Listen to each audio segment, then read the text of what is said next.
تعرف انك ممكن تعمل اكتر من 5 مشاريع مربحة مختلفة من حاجة واحدة بس، وهي الفخار. ايوه، لما بتسمع اسم فخار بيتبادر لذهنك حاجات معينة بس، وغالبا بتكون الحاجات اللي هوريها لكم دلوقتي على الشاشة: اواني زرع، اواني للديكور، صواني فخار. بس الحقيقة بقى ان الفخار داخل في حاجات كتير جدا، والامثلة اللي اتعرضت على الشاشة دي واحدة بس من المشاريع اللي انت ممكن تعملها باستخدام الفخار، مش كلها. الفخار يا جماعة ممكن تعمل بيه اكسسوارات، ميداليات، ديكور، اواني منزلية، اطباق وكوسترز وغيره وغيره. في الحلقة دي هقولك ازاي تبدأ انواع مختلفة من البيزنس معتمدة على الفخار، وايه هي الخطوات اللي انت المفروض تاخدها عشان تبقى منتجاتك حلوة ومنافسة في السوق، وازاي ممكن تبيع المنتج بتاعك وتسوق لنفسك. بعد ما تتفرج هتقرر باذن الله انت تبدأ بأنهي نوع بيزنس فيهم حسب اللي تلاقي نفسك فيه. فانا ده حسن، لو اول مرة تشوفني وما تنساش تشترك في القناة وتفعل زر الجرس عشان يجيلك كل جديد. يلا بينا. اول حاجة خالص، ودي معلومة كلنا عارفينها، ان الصناعات الفخارية كلها اساسها حاجة واحدة بس، وهي الطين. الطين بيختلط مع المية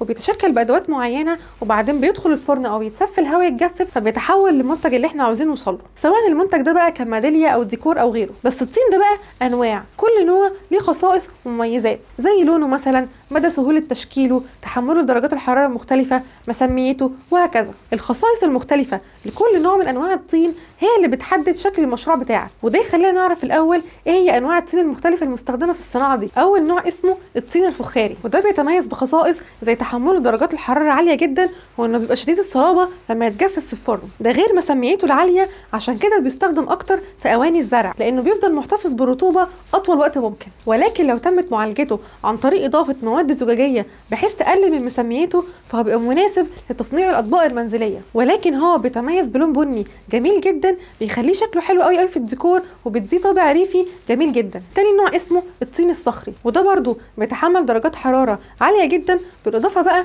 ان نقطه الانصهار بتاعته عاليه جدا، بتخليه مناسب لاواني الطهي المنزليه اكتر، وطبعا الاطباق المنزليه، لان مسميته اقل بكتير من الطين الفخاري. برضو ممكن يتعالج عن طريق اضافه مواد زجاجيه تديه لون، ولكن هو لوحده بيتميز بلون رمادي او بني جمال جدا، بيخلوه شكله في الديكور رائع جدا، خصوصا ديكورات الاماكن اللي فيها زرع كتير. ثالث نوع بقى اسمه طين النار، وده قريب من الطين الصخري في الخصائص بتاعته، ولكن صلابته اشد بكتير لاحتوائه على نسبه عاليه جدا من الحديد، بتخليه مناسب في صناعه الافران الحجريه، خصوصا نقطه انصهاره عاليه جدا جدا. وبرده ممكن يستخدم في صناعه اواني الطهي والاطباق. رابع نوع اسمه طين البورسلين او طين الخزف، وده برده شبيه بالطين الصخري وليه نفس الاستخدامات تقريبا، ولكن بيبقى فيه حذر في التعامل معاه، لان ممكن يتكسر وانت بتشتغل بيه. بعد تعرضه للحراره بيبقى شديد الصلابه، مسميته قليله جدا، بتخليه مناسب لصناعات سيراميك الحمامات وكمان في المعمار. واخيرا الطين الرغوي او طين الفوم او الطين الهوائي، وده بينشف بسهوله جدا في الهواء، مش محتاج افران، وسهل التشكيل بالايد،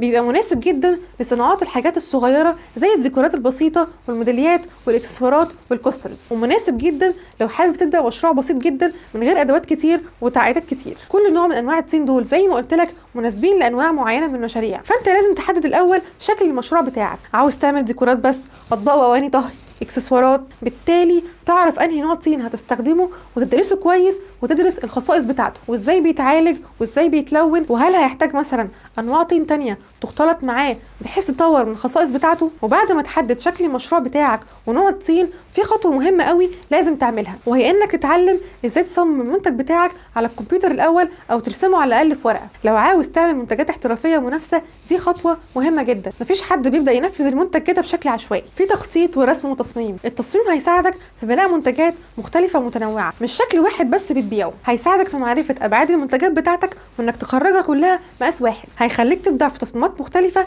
تنافس بيها براندات مختلفه، هينمي خيالك زي هتستوحى التصميم من ايه مثلا، الطبيعه والوانها ولا طابع ريفي، وهكذا. وخلينا متفقين ان اي منتج في الدنيا بيترسم الاول وبعدين بيتنفذ، دي قاعده عامه في اي منتج في الدنيا. طيب نيجي بقى للتنفيذ.